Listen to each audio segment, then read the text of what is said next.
Special thanks to Horizon Therapeutics for sponsoring the Special Fathers Network Dad to Dad podcast, working tirelessly to research, develop, and bring forward medicines for people living with rare and rheumatic diseases. Discover more about Horizon Therapeutics' mission at horizontherapeutics.com.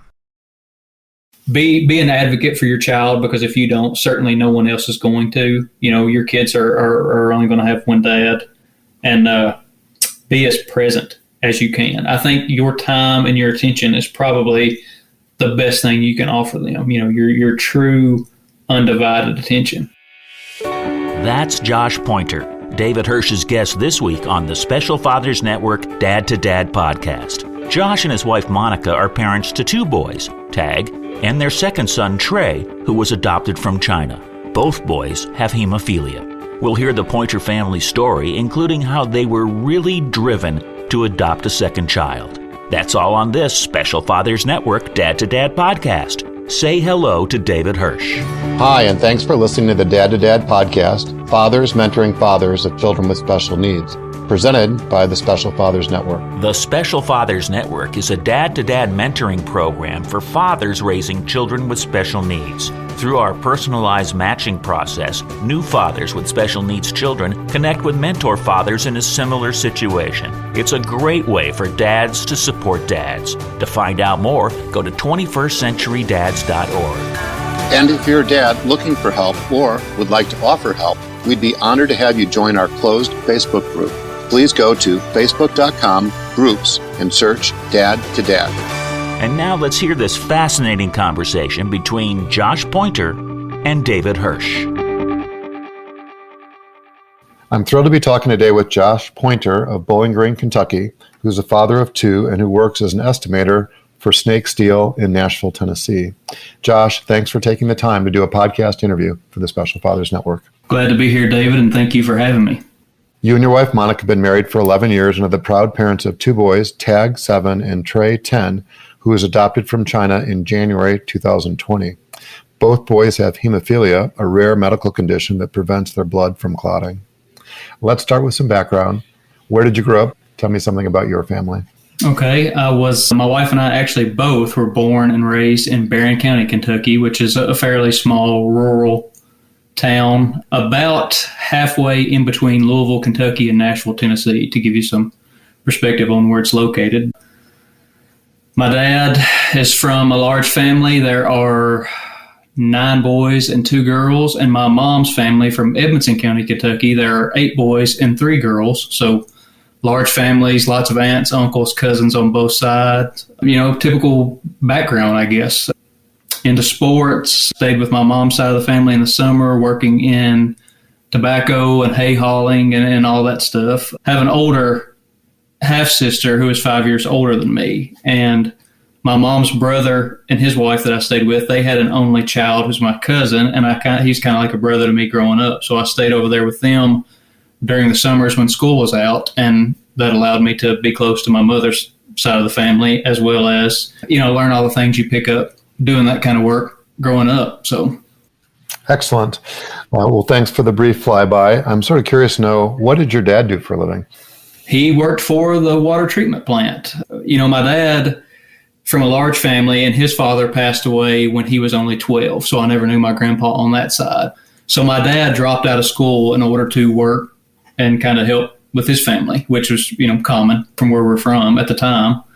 He went back and got his GED when I was probably 13 and advanced from a level 1 operator at the local water company all the way up to plant superintendent. And as a matter of fact, let's see, in 2019, I think he retired after 37 years. Very proud of him, you know, what he had to go through to get to that point. Yeah, he retired from there, and then he set out about 3 months and decided he wanted to go back to work for them because he couldn't find anything to occupy his time in retirement. So, and my mom, she was a stay-at-home mom.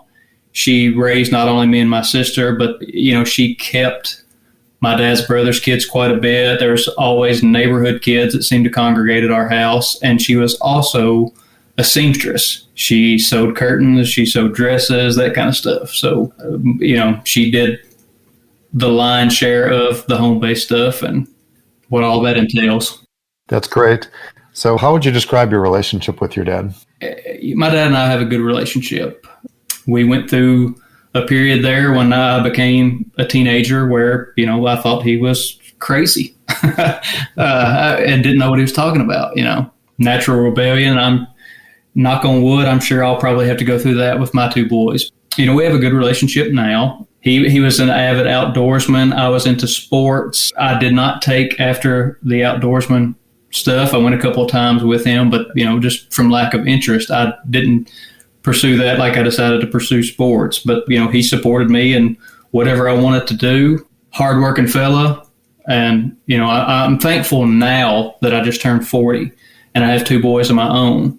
And some of the values that he tried to instill that I didn't fully appreciate during, those teen years. It's, and again, that's certainly not common to just us. I'm sure that's probably more widespread than it is not. I think about those things now, and I see a lot of his mannerisms in me. My wife says that to me all the time. I don't necessarily know that's all a good thing, but she says she sees a lot of my dad's mannerisms, and I find myself saying things to my two boys that he said to me a lot. And matter of fact, things I couldn't stand at the time that he would say, I find myself repeating that now. But, I guess maybe it's just a dad thing. We have a good relationship. He's crazy about the boys, comes down here and sees them frequently. We have a good relationship. That's great. Thank you for sharing and being transparent about when you were a teenager. I think there's a Mark Twain quote about, I thought my dad was really stupid until I got to be 21, and I couldn't believe how much he had learned when I turned 21. So something along those lines. Anyway, and I think we each find ourselves saying or doing things that our dads did as we get a little bit older. And I'm wondering if there's a story or two or something that you've tried to incorporate in your own fathering that you learned from your dad. My wife kids me all the time about me being too punctual. If I'm supposed to be there at 6, I want to get there at 5:30, or I want to leave 45 minutes early to make sure we have plenty of time to get where we're going. Again, that's one of those things that just has been instilled into me from my dad. There are plenty of instances I can think of, me getting my first public job, or even before that, as far as those agricultural jobs I told you about growing up. He was always very big on just do what you tell the people that you're going to work for. You said you were going to do, and show up, and do the best job that you can. And, I try to tell that to my boys now as far as simple tasks around here about, when they want to borrow something of mine, putting it back where they got it from, and just little things, again, that at the time you don't think are going to make any difference at all until you start to become an adult and you start to, work in your career, and you see how these little things that you were taught are actually building blocks and how they transfer over to, much more important things. But as far as specifics, really, I guess there are probably too many to single out just one. But I'm trying to think of, Dad took me for my driving test. He took me to practice driving, and, all the little things that I can think of that he said at the time, and I can see that I worry, and I'm going to worry about that with my boys now. I always remember him telling me when I see crazy drivers now, he said, Josh, it's not you I'm worried about, and it's not you have to worry about. You have to worry about everybody else out there on the road. And, I think about that now when I'm talking to my boys about anything. It's really preparing them for how to deal with everything else out there, not necessarily them, I guess, for lack of a better way to say that. Just little things like that I remember. Excellent. Well, thanks for sharing. I think what I heard you say was that he has a really good work ethic, super disciplined. He created some expectations, right? And those are all important seeds to plant, right? Traits to develop, in young people. And it sounds like you are interested in doing the same thing with your boys as well. My recollection was that you went to Western Kentucky University. You got a BS in construction management, and you worked in a number of different roles as a project coordinator for a couple of different companies, construction management, and then your current role as an estimator at Snakes Neal from 2014 to present. Now let's switch gears and talk about special needs. So what is hemophilia? How was it diagnosed, and what was your first reaction? Hemophilia, there are two types. There's hemophilia type A, which is what our boys have, and that's where you have a clotting protein cascade in your blood. And if you have type A, you are missing the factor VIII protein, which you need to bridge between 7 and 9 to make a clotting factor. If you have hemophilia type B, you're missing the factor IX protein. So it's just a matter of which one of those clotting factors you're missing. And then there's also von Willebrand's disease, which is kind of an offset of that, but it's also grouped in with those two types of hemophilia. But if you have hemophilia type A, like boys, and you're missing your factor VIII protein, they have 3 levels within that. There is severe, which is less than 1%.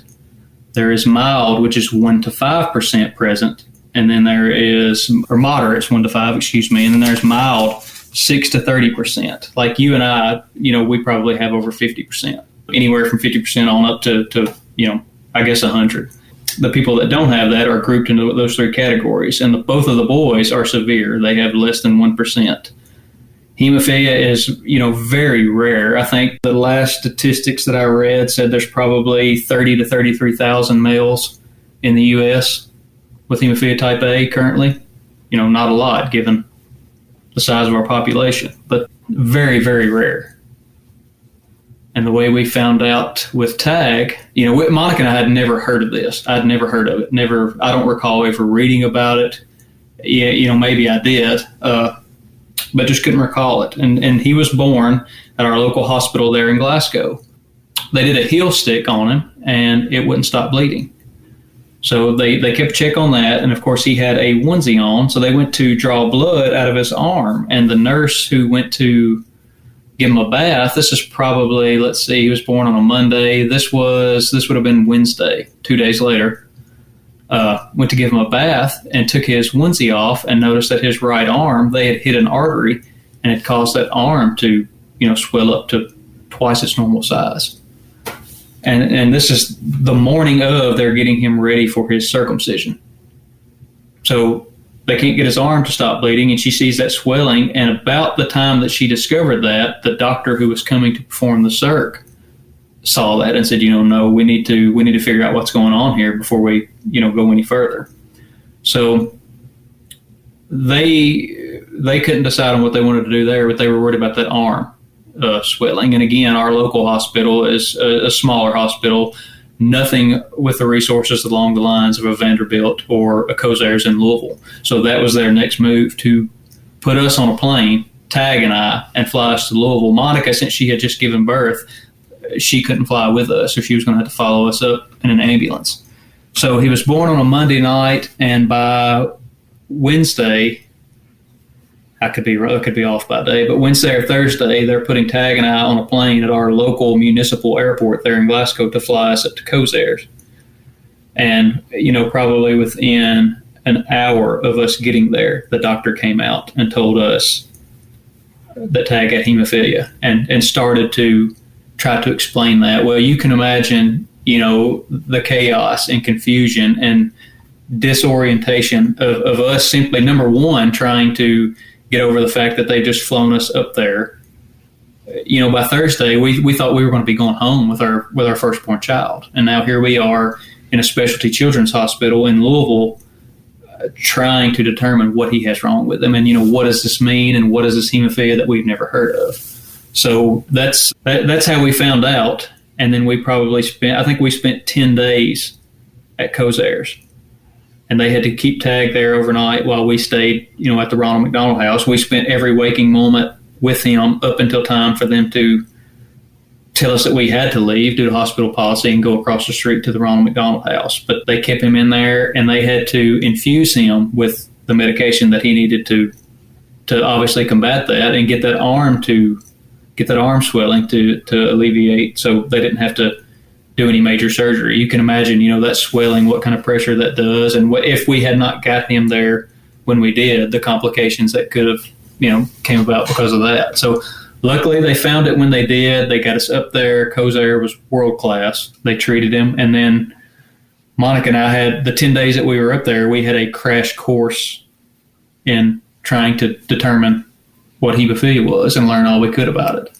And then we got to come home after 10 days, realizing, still trying to figure out what life was going to be like for us and what all this was now going to mean.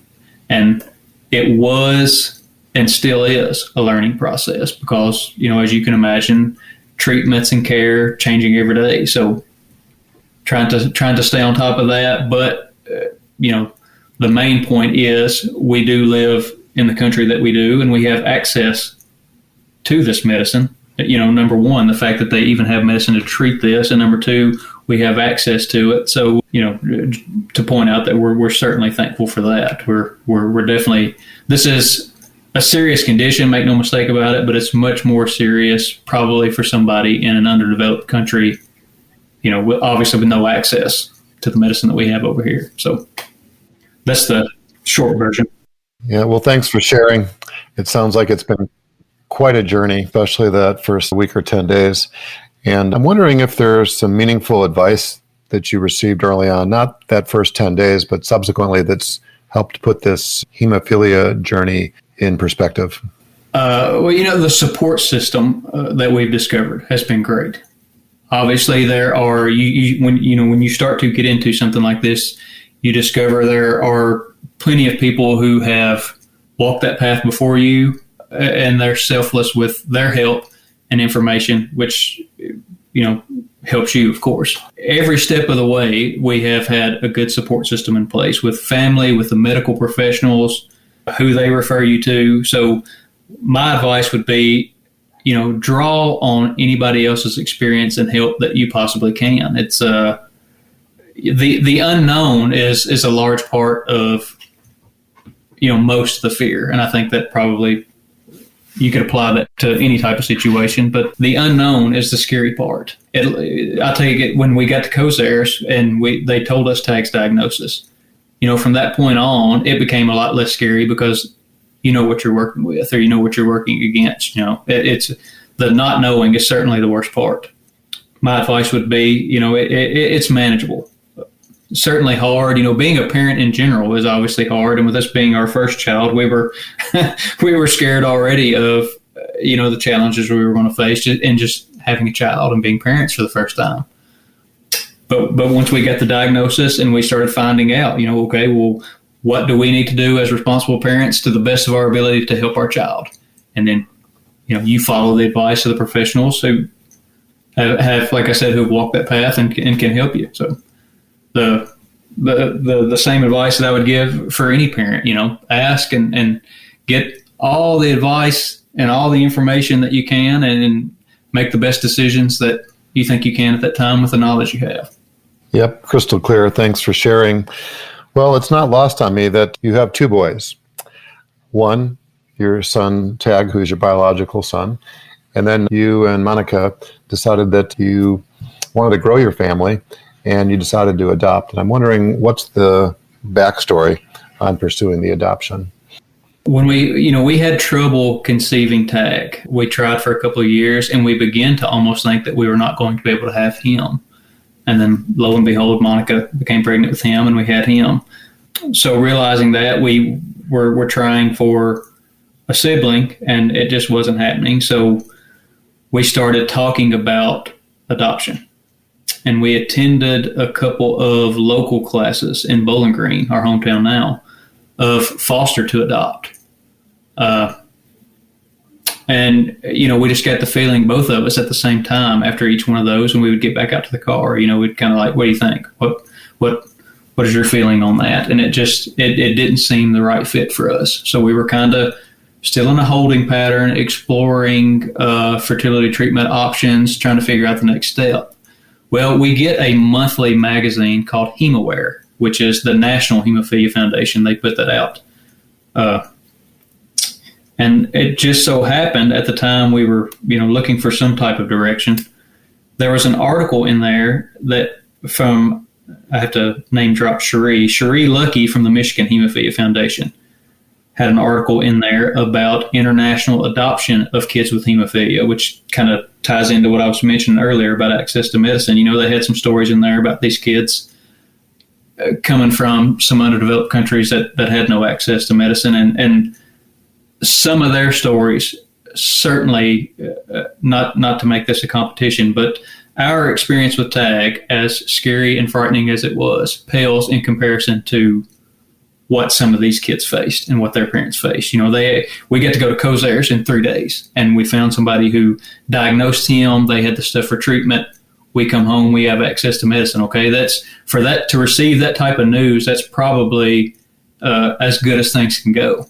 Well, you read these stories in HemoWare about these international kids, and a different experience to say the least. So that got Monica's wheels turning about, because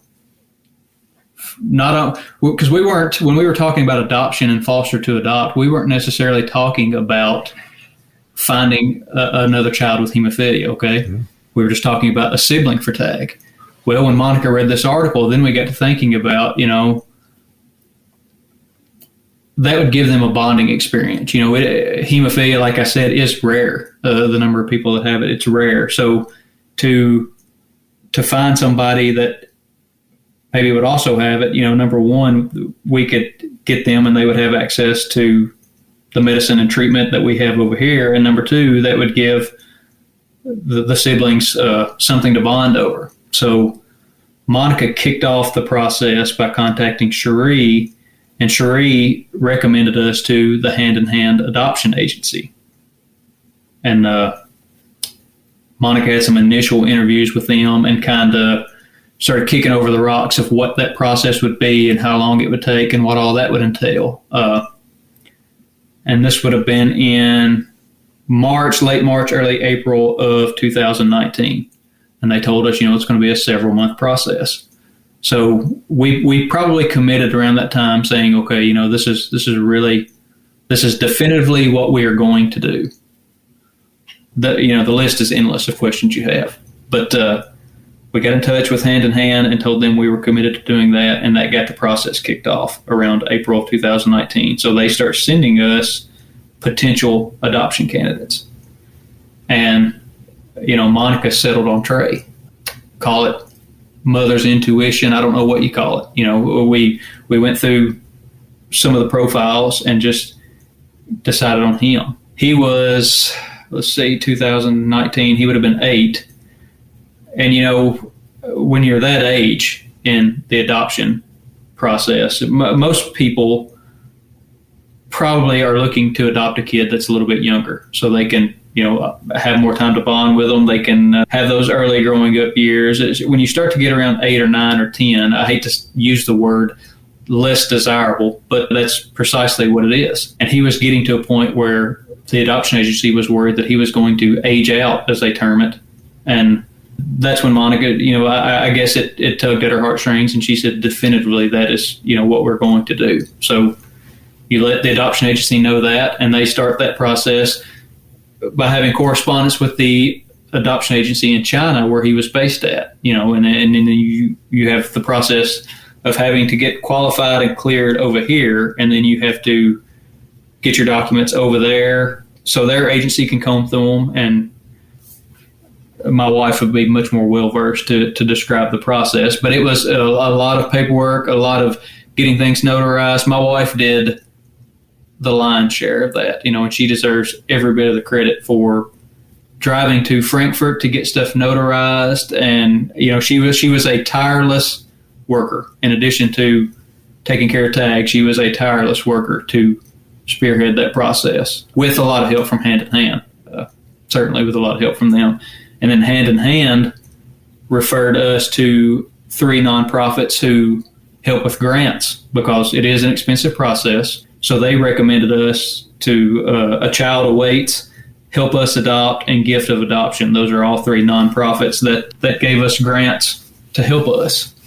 And of course, we had tremendous support from the local Kentucky Hemophilia Foundation based out of Louisville that you had reached out to Ursula regarding. They have, not only were they fantastic with the adoption, they have been fantastic every step of the way since TAG was born. I would be hard-pressed to name anybody that is more supportive and, just such an advocate for the hemophilia community than Ursula Kamalia. She is fantastic, and she certainly cares about every kid that they come in contact with there.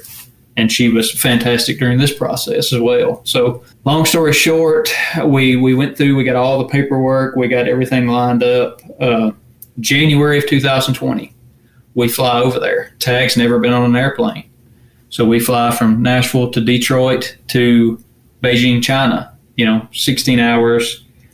I've lost count of how many time zones. And then we fly from Beijing down to Guangzhou, which is the southern part of China, where we're going to be staying, meeting our in-country liaison, and then we're going to have to go back into the countryside in the city of Shaoguan, which is the actual province where Trey was, his adoption agency, and where he was at, the orphanage that he was staying at, to pick him up. So we went over there, and we were in country for approximately 2 weeks, I guess, and went and got him, and he came back with us. We get home the last week in January, and as you well know, by that point, there was rumblings of the COVID-19 pandemic on the horizon, but nobody had any idea, I don't think, in January of what was going to happen with the lockdown 2 months later. So we were extremely fortunate to get back with him, with Tag, before all that happened. And I got to be careful how I say this, because obviously COVID has caused a lot of trouble, a lot of heartbreak. But the lockdown occurring when it did, and when we got home, and kind of being forced to quarantine, was probably beneficial to us in that it made us a tighter knit group here, getting Trey here. So, if you can say nothing good about that, at least that came out of it for our family anyways. We kind of sheltered in place like everybody else. And, we've got this new son, and we're overcoming a language barrier and just getting used to having another kid and managing Tag's reactions and just becoming a family, for lack of a better term, just becoming a family. Yeah, well, I love the story. I love your hearts, and what a journey it was to go through the sort of process psychologically about considering fostering to adopt, and then not abandoning that, but not feeling it, and then, educating yourselves, learning a little bit more about what's going on in China in this situation, and how God touched your hearts. Right. And that puts you down that path. And it's not lost on me that, you find yourself as a young family, the two of you and your young son, Tag, flying overseas to, find his, I was going to say younger brother, but it turns out it's his older brother. Right. Which, I don't know a lot about adoption, but I know that one issue is that they usually advise couples that are adopting, if they already have a child or children, to adopt so that the birth order doesn't get changed. Right. And I'm wondering if that was an issue, or if there was any other concerns or considerations that you and Monica had to address. We did have that discussion, when she definitively decided that Trey was the child that we wanted to pursue. We were obviously aware that he was older than Tag, and we were going to be upsetting the birth order. And when I mentioned earlier, as far as advice, to get all the information and input that you can, keep in mind that not all of that is going to be something that you want to hear. We read the books on adoption, and not all of it was to expect good news, and to, you're going to have trouble, and you're going to have questions that obviously you're going to have to find the answers to. But that was one of them, upsetting the birth order. But, we kind of took it as a leap of faith that he was still going to be the child that we were going to go after, and we would deal with that accordingly. And now, with the benefit of hindsight, having him home, it's worked out great. He and Tag are polar opposites personality-wise, but they're good counterbalances to each other, So I would have to speak with another family who upset the birth order to see if they had trouble from that, but that's not been our experience, and that's all I can speak to. That is all the books that we read said they don't recommend doing that, but knock on wood, in our case, we've not had any issues with that. That's fabulous, and not to focus on the negative, but to be authentic. I'm wondering what have been the biggest challenges that you and Monica faced since you brought Trey home from China? There's definitely still a little bit of the language barrier that we are overcoming. Trey is picking up conversational English more and more each day.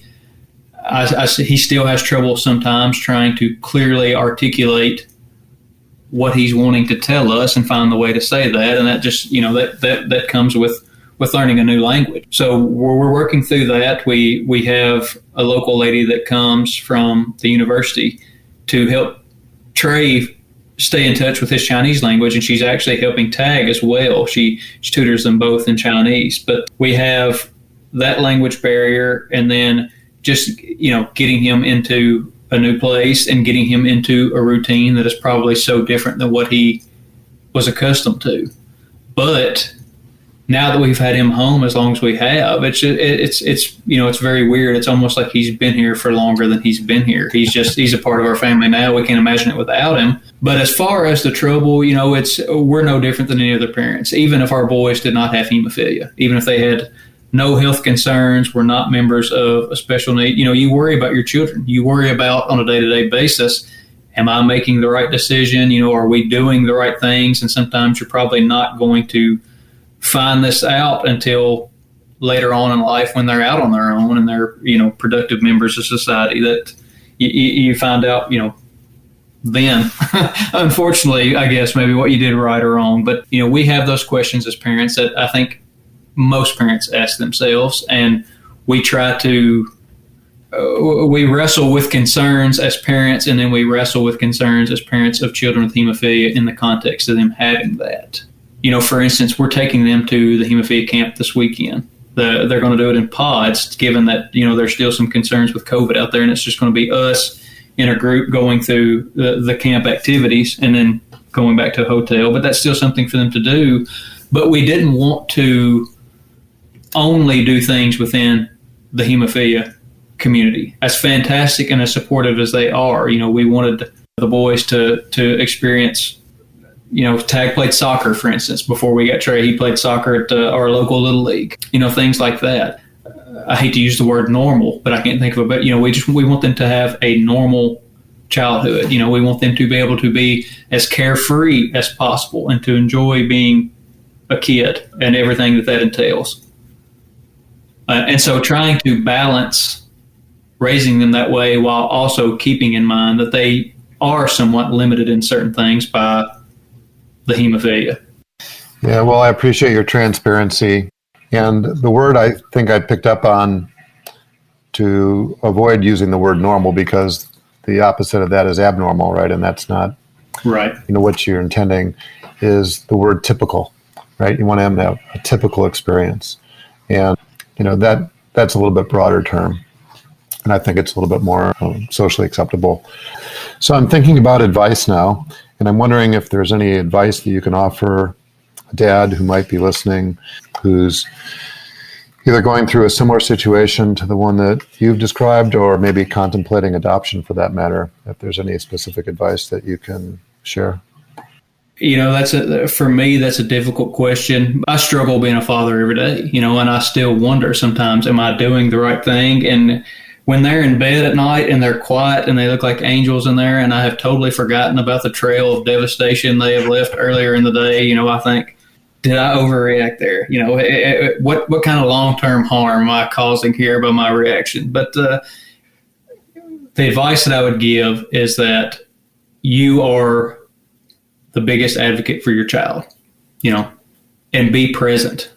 Like I said, I think back now, being 6 and 7 years old and remembering specific things that my dad told me, or remembering specific things we did. It's funny how you remember that later, and my kids are going to do that. I'm certain of it. So I try to keep that in mind at all times. Do I succeed in how I act about certain things with them? Probably not. I am learning now that Tag is about to turn 7, and I look back to his pictures that his mother has up of his first Christmas. And that's not been 6 years ago, but I have a hard time remembering what that was like. To me, he has always been the age that he is now, and it's such a weird thing. And it's so weird for me to think that he is about to be 7. On one hand, he's an avid reader. He's exceptionally smart. Both boys are super smart, and I'm proud of that. But at the same time, it's crazy to see just how fast they're growing up. And I know, in the context of a couple of years, they're not going to want to have anything to do with dad for a little bit. Probably they're going to get into those independent years, and And, sure enough, they're going to be moving out and going to college. And if these next couple of years go as anywhere near as fast as these 7 have been, or the almost 2 since we've had Trey home, I'm going to be wondering where did they go? I'm already wondering where the previous went. So I would say dads out there, be present, slow down if you can. Everything is so fast paced these days. Just about all aspects of life are so fast paced. Try to slow down and enjoy what you can. My boss is forever telling me he's got an older son and older daughter that have moved out and went to college, and he's telling me, you need to get a notebook, Josh, and write down these things that your boys say that you think so funny, because you won't remember them, and then you'll have to look back one of these days and read over those and enjoy it. So my wife and I try to, we don't do as good a job as we should, but we try to do little things like that so we can think back to this time. But I also want to be present for this time. I don't want to just record memories of it to look at later. I want to enjoy them so much now, the best that I can. So they're ingrained in my memory, I guess. But be an advocate for your child, because if you don't, certainly no one else is going to. Your kids are only going to have one dad, and be as present as you can. I think your time and your attention is probably the best thing you can offer them. Your true undivided attention. Probably the biggest lesson I had to learn when Tag was born is just how perceptive children are from an early age. When you think they're not paying attention, when you think they are not learning to mimic and picking up what you're doing. I learned that the hard way. Trust me, that they certainly are watching from an early age, and they pick up on things, whether you think they do or not. So I try to not take my work aggravation around them. Everything else out there, there's no manual. It's trial and error. Even my dad and I, we have a good relationship now, and a lot of the things that he said was certainly true, and I'm finding that out. But we also still don't. We have our differences on other things. We're 2 individual human beings, so there's no. I don't think there's a 100% right way to do anything. We're all doing the best that we can given the information that we have at the time. So there's going to be missteps. Just, be present. Be present. Give your kids as much time as you can afford. And I think they'll certainly remember that. Yeah, well, thanks for sharing. Just to paraphrase what you've said, be their biggest advocate. Be present, which is very consistent with the mission statement of the 21st Century Dads Foundation, which is inspiring dads to be present physically, emotionally, financially, and spiritually. And then I really like that idea about journaling. I missed out on that. Our kids are 24 to 31. I think that there's something there, right? Taking notes. I mean, some people do it, with pictures and videos, but, you want to capture those moments, right? So that when you look back, you've got a more vivid memory. That's what I heard you saying about the experience. So I'm sort of curious to know, why is it that you've agreed to be a mentor father as part of the Special Fathers Network? Being a father is extremely hard and extremely rewarding. I had a friend one time that I'd grown up with, and she had her first child, and I asked her what it was truly like, having a kid, and she said, well, and she was an English major, very, very articulate, and she said, I'm at a loss of words here. She said, all I can tell you is that it is really good and really hard at the same time, which, I dismissed that at the time, but when Tag came along, I started to see that, it's very hard to pin down for me and say what being a parent's like, but it is very hard, and it is also the most rewarding thing that I've done. And, it just trying to figure out what I could offer to any other fathers out there that might have thought along those same lines. It's something I would like to do. There are people like yourself, as a matter of fact, for all the podcasts that I've listened to with what you've done and the awareness that you've raised and the role that you've played in trying to make fathers aware of just how important their role is. That's an admirable thing. So, whatever I can do that somebody else may listen to is, I would certainly like to offer that. Yeah, well, we're thrilled to have you. Thank you for being part of the network. I'm sort of curious to know, is there anything else you'd like to say before we wrap up? I tried to give shout outs to everybody that I could think of. The Kentucky Hemophilia Foundation, again, thank you for Ursula and the foundation for the tireless work that they do. And anybody out there that is willing and in a position to offer some support to them, I would certainly recommend looking them up. Easy to find online these days. And, to all the dads out there who are working every day to be good fathers, keep it up, guys, keep it up. And all the mothers out there, obviously, I have no problem in telling you that my wife does the lion's share of the stuff here in our household. And, she runs things and, she's just fantastic. And there's no way that I could be the dad that I am or try to be without her.